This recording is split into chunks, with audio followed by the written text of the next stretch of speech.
ഞാനിനി കുറച്ച് ഉള്ളിപ്പൂ എനിക്ക് കിട്ടിയിട്ടുണ്ട്. അതൊന്ന് തോരൻ വയ്ക്കാനായിട്ട് ഞാനിതൊന്ന് അരിഞ്ഞ് എടുക്കുവാണേ. അതുകൊണ്ട് ഉള്ളി ഇതിൻ്റെ കൂട്ടത്തിൽ തന്നെ വേണമെങ്കിൽ ചെറിയ 2 ഉള്ളിയും ഒരു പച്ചമുളകും കൂടെ വേണമെങ്കിൽ അരിഞ്ഞെടുക്കാം. അപ്പോൾ ഞാനിത് ഏകദേശം അരിഞ്ഞ് തീരാറായി. ഞാനിതൊന്ന് കടുവറുത്ത് ഒന്ന് അടുപ്പിലോട്ട് ഒന്ന് ഇടട്ടെ. ഇതാ ഞാൻ കടുവറുത്ത് ഒന്ന് അടുപ്പിലോട്ട് ഇട്ടിട്ടുണ്ട്.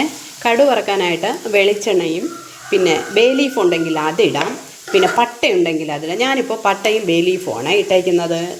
കടുക് വേണ്ട. അതുപോലെ തന്നെ അരപ്പിൽ ജീരകം അരയ്ക്കേണ്ട, പെരിഞ്ജീരകം അരച്ചാൽ മതി.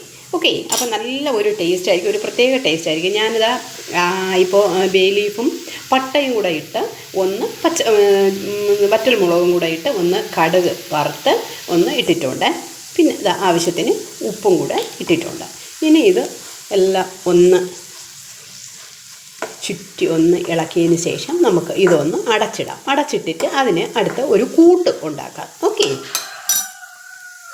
അതിൻ്റെ കൂട്ടുണ്ടാക്കാനായിട്ട് അല്പം മുളക് പൊടി, അല്പം മഞ്ഞൾപ്പൊടി, കുറച്ച് തേങ്ങ, പിന്നെ ഒരു ഏലക്ക, ഒരു ഗ്രാമ്പു, ഇത്രയും കൂടെ ഇട്ട് ഞാൻ ഇതൊന്ന് അരച്ച് കൊണ്ടുവരട്ടെ. ഈ പരുവത്തിലൊന്ന് അരച്ചെടുത്തിട്ട് നമ്മൾ അടച്ചു വെച്ചിരിക്കുന്ന ആ ഉള്ളിലോട്ട് നമുക്കിതിനങ്ങോട്ട് ഈ അരപ്പിനൊന്ന് തട്ടാം. അടപ്പെടുത്തപ്പോൾ തന്നെ നല്ല മണമുണ്ട്.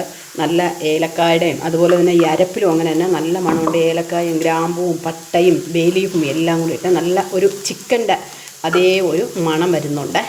അപ്പോൾ ഈ അരപ്പിട്ട് നല്ലവണ്ണം ഇളക്കിയിട്ട് ഒന്ന് മൂടി വയ്ക്കാം. ഇതാ നല്ല മണവും ഗുണവുമുള്ള അടിപൊളി തോരൻ റെഡി ആയിട്ടുണ്ട്. ഞാനിനി ഇതൊന്ന് അടുപ്പിൽ നിന്ന് മാറ്റി ഒരു പാത്രത്തിലോട്ട് മാറ്റട്ടെ.